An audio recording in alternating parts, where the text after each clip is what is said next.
के लिए बने इस ट्रस्ट की तरफ से कौन कौन से फैसले आते हैं। हर कोई जानना चाहता था कि चंदा चोरी के मामले में राम मंदिर ट्रस्ट ने ऐसे कौन कौन से फैसले लिए हैं जिससे राम मंदिर में हुई चोरी को लेकर लोगों का विश्वास जो डगमगाया है वो फिर से लौट पाएगा। सबसे बड़ा फैसला तो यही है कि श्री राम जन्मभूमि तीर्थ क्षेत्र ट्रस्ट ने महासचिव, अब तो ये पूर्व हो गए, चंपत राय और ट्रस्टी अनिल मिश्रा का इस्तीफा स्वीकार कर लिया है। आसान शब्दों में कहूं तो अब राम मंदिर चंपत एंड टीम से मुक्त हो गया है। इस खबर को देखकर आज रामचरितमानस की चौपाई याद आ रही है, जिसमें तुलसीदास जी ये कहते हैं, लिखते हैं, जब जब हुई धर्म कै हानि, बढ़ही असुर अधम अभिमानी, करही अनीति जाय नहीं बरनी, सिद्धहि विप्र धेनु सुर धरनी। यानी जब जब धर्म की हानि होती है, अत्याचारी और अभिमानी लोग अन्याय बढ़ाते हैं, तब तब भगवान कई रूपों में अवतार लेकर रक्षा करते हैं, सज्जनों की और दुष्टों का दमन करते हैं। पिछले 1 महीने से देश के करोड़ों श्रद्धालुओं के मन में यही चिंता थी कि नहीं, कि राम मंदिर ट्रस्ट की महत्वपूर्ण जिम्मेदारी किसी ऐसे व्यक्ति को सौंपी जाए जिसकी निष्ठा, ईमानदारी और विश्वसनीयता सभी को भरोसे में रखा जाए और उस पर सभी को भरोसा हो। यही कारण है कि राम मंदिर ट्रस्ट ने चंपत राय की जगह नए trustee retired IFS Krishna Mohan को कार्यवाहक महासचिव बना दिया है। अब जब तक स्थायी महासचिव का चयन नहीं हो जाता, तब तक राम मंदिर से जुड़ी सभी प्रशासनिक और प्रबंधीय व्यवस्थाओं की जिम्मेदारी कृष्ण मोहन संभालेंगे। कौन संभालेंगे?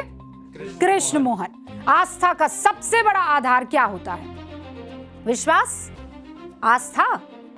और विश्वास की नींव किस पर टिकी होती है पता है आपको? उत्तरदायित्व पर।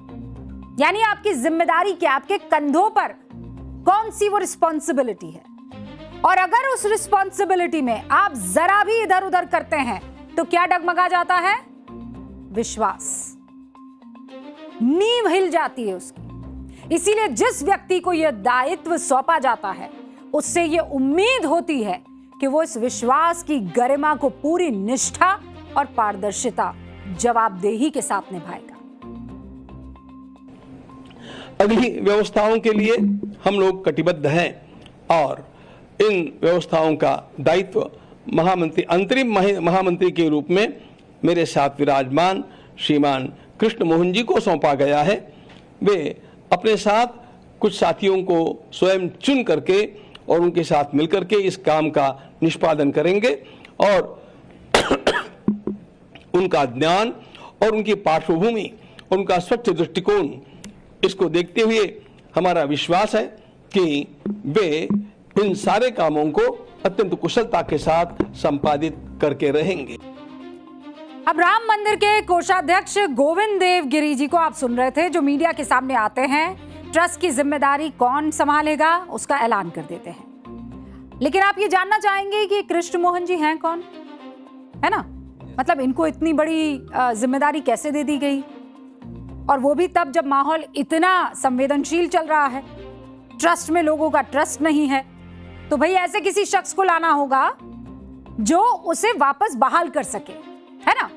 तो भाई कृष्ण मोहन जी को क्यों कार्यवाहक महासचिव बनाया गया है, इसके पीछे का कारण क्या है, आप अभी समझ जाएंगे जब मैं उनका प्रोफाइल पढ़ूंगी। तो पढ़ दूं प्रोफाइल? पढ़ दीजिए। 73 साल के हैं, यानी काफी एक्सपीरियंस है। 73 साल के कृष्ण मोहन श्री राम जन्मभूमि तीर्थ क्षेत्र ट्रस्ट के सदस्य हैं और नए नवेले सदस्य हैं।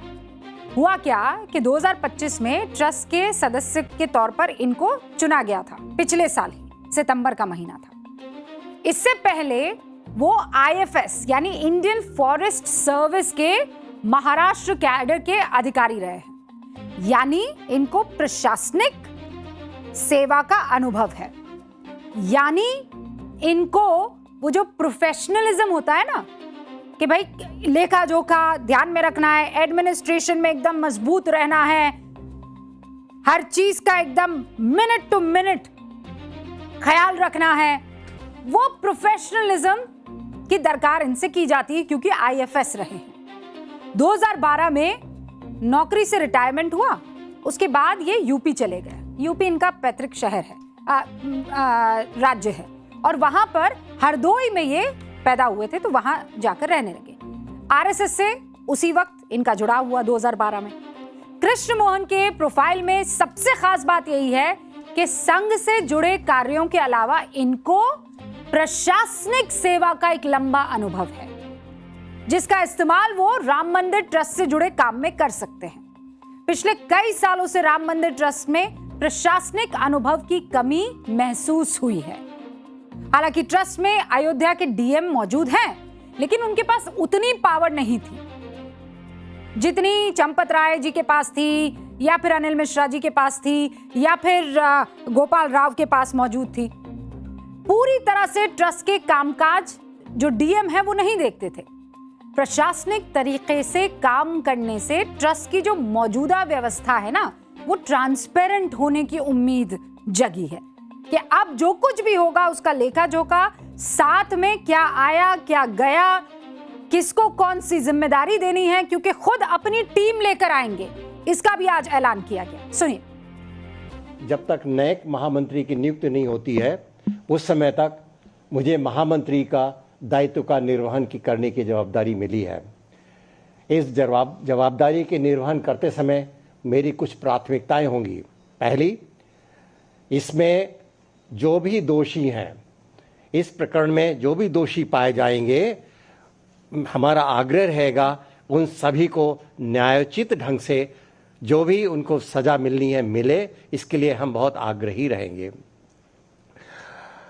इस प्रकरण में जो हुआ है उससे हम सभी आहत हैं, सभी को कष्ट हुआ है, राम भक्तों को कष्ट हुआ है। अब इस में कहीं ना कहीं प्रबंधन और संचालन में कुछ कमियां रह गई थी, जिसका फायदा लोगों ने उठाया। तो मेरा ये पहला प्रयत्न होगा कि वो जितनी त्रुटियां, कहीं जहां कहीं भी लूप होल्स हैं, कहीं छूटा हुआ है, उसको सबसे पहले बंद करना। इस प्रकार की पुनरावृत्ति न हो भविष्य में, इसका मैं पूरा प्रयत्न करूंगा। और कृष्ण मोहन जी, आपसे उम्मीद भी यही की जा रही है, अब कोई गुंजाइश नहीं है, अब कोई ऑप्शन नहीं है किसी के पास, और खासकर आपके अलावा, और आपके पास भी कोई ऑप्शन नहीं है। कृष्ण मोहन अपनी नई जिम्मेदारी के लिए अब एक नई टीम भी बनाएंगे, यानी आप लेकर आइए अपने लोग, और बहुत प्रोफेशनली अब इस पूरे के पूरे सिस्टम को संभालिए। आज ये मैसेज क्लियरली दे दिया गया ट्रस्ट की तरफ से, और इसमें उनकी सबसे बड़ी जिम्मेदारी क्या होगी, कोई बता सकता है? सबसे बड़ी जिम्मेदारी आज की तारीख में क्या होगी ट्रस्ट की या कृष्ण मोहन की, क्या होगी?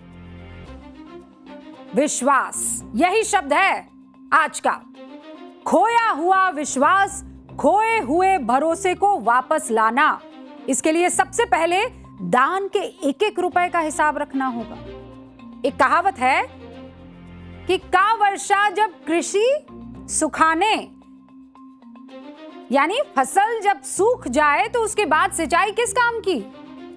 यानी समय बीत जाने के बाद किसी की मदद करे या कोई अच्छा प्रयास भी करे तो उसका क्या मतलब रह जाता है? आज जब ट्रस्ट खर्च का हिसाब दे रहा है, आज जब ट्रस्ट एक एक करके वो सारी चीजें दिखा रहा है कि देखिए बेकार ही आरोप लग रहे थे, राम जी का सारा धन तो सुरक्षित है। अच्छा, एक और बात मैं आपको बता दूं, एक तो बैठक हो रही थी ट्रस्ट की, इस पर सबकी नजर थी।